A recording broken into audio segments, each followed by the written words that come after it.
नमस्ते विद्यार्थियों।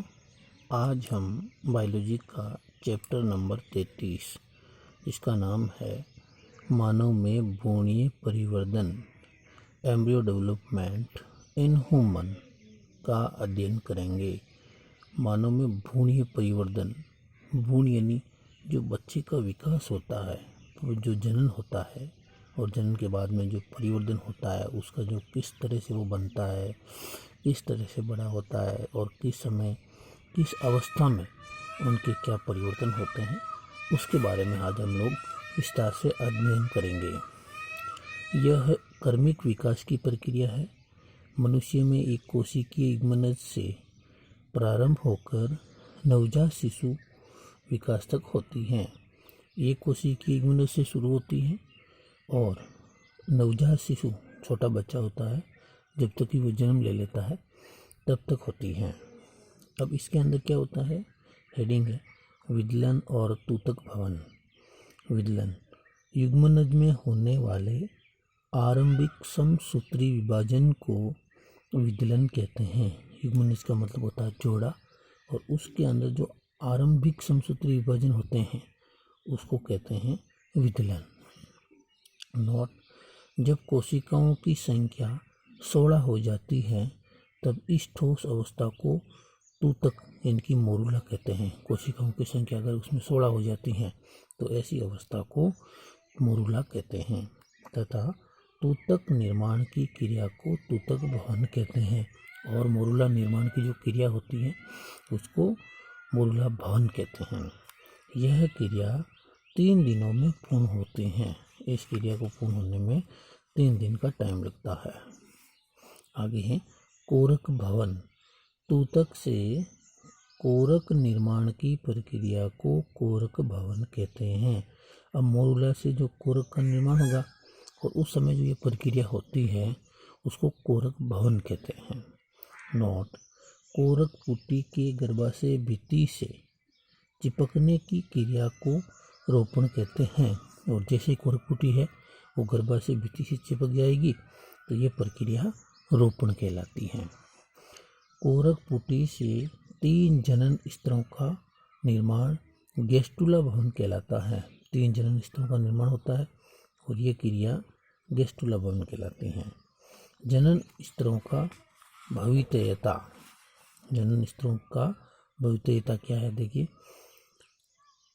3 जनन स्तरों में से प्रत्येक स्तर शरीर के विभिन्न ऊतकों, अंगों तथा तंत्रों का निर्माण करता है और फिर निर्माण करके एक अवस्था बना लेता है।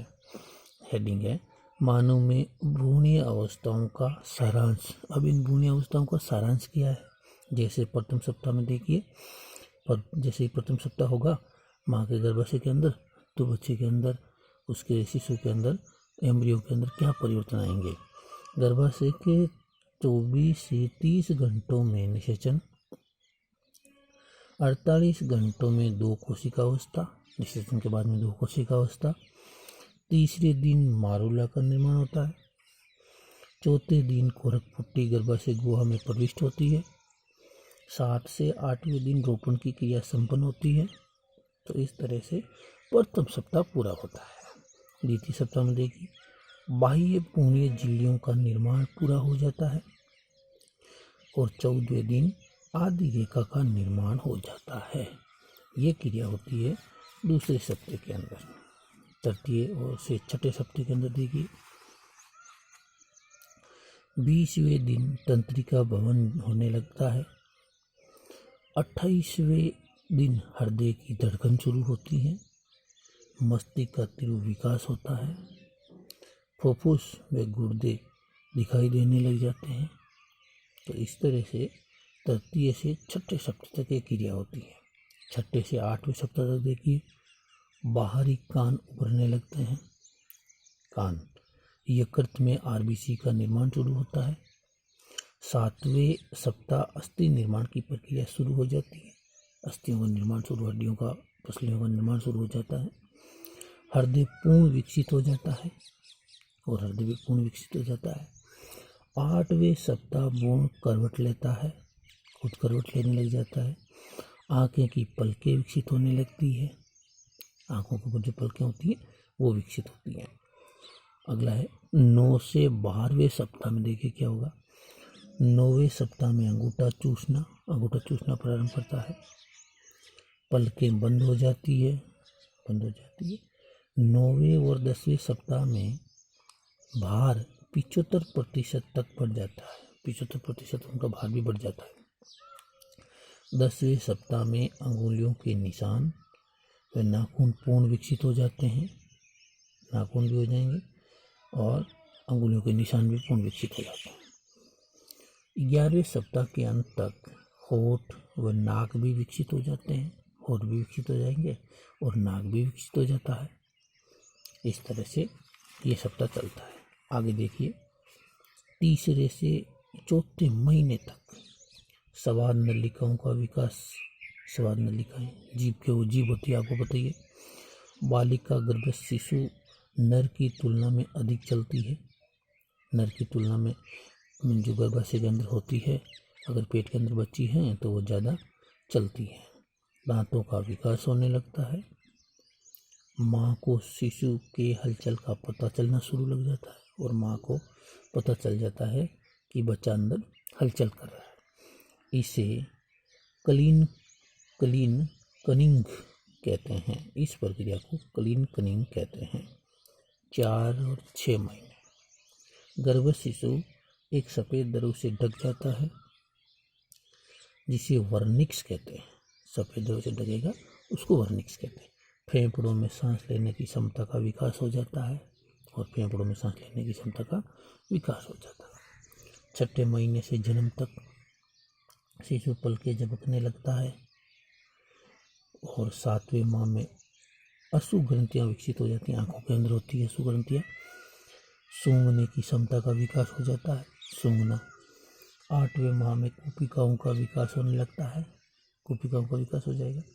गर्भस्थ शिशु को अमल से स्रावित एस्ट्रोजन से माता को प्रसव दर्द होने लगता है और माता को भी दर्द होने लगता है और बच्चे का जन्म हो जाता है। तो इस तरह से ये भ्रूण निर्माण की जो प्रक्रिया है वो पूरी होती है।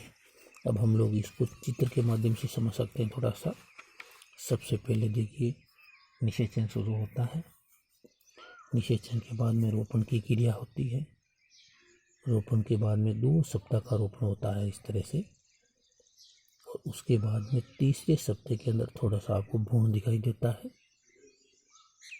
4थे सप्ताह के बाद में ये देखो, ये परिवर्तन हो जाता है और इसके अंदर भ्रूण जो है ना प्लेसेंटा से जुड़ता है। 5वें सप्ताह में 4थे सप्ताह से भ्रूण और बड़ा हो जाता है। 6ठे सप्ताह में इनसे भी बड़ा होता है। 7वें सप्ताह में आपको पता ही है अंगूठा चूसना और पलकें बंद हो जाती हैं 7वें सप्ताह में। 8वें सप्ताह के अंदर 75% तक भार बढ़ जाता है और अंगुलियों के निशान और नाखून पूर्ण विकसित हो जाते हैं। 9वें सप्ताह के अंदर नाक विकसित हो जाता है और 12वें सप्ताह के अंदर लगभग पूर्ण अवस्था में, पूर्ण स्थिति, इनकी अच्छी स्थिति के अंदर भ्रूण आ जाता है। जैसे कि 8वें महीने के बाद में बच्चा जन्म लेने के लिए तैयार हो जाता है। तो इस तरह से मानव में भ्रूणीय अवस्थाएं चलती हैं। तो प्रिय विद्यार्थियों, आज हम यूनिट 33 मानव में भ्रूणीय परिवर्तन का अध्ययन किया कि किस तरह से बच्चा की शुरुआत होती है, गर्भाशय के अंदर शुरुआत होती है और किस तरह से बच्चा बनता है। तो ये पूरी प्रक्रियाएं मानव भ्रूणीय परिवर्तन के अंदर इस तरह से चलती हैं। तो नमस्ते दोस्तों, आगे का चैप्टर कल पढ़ेंगे।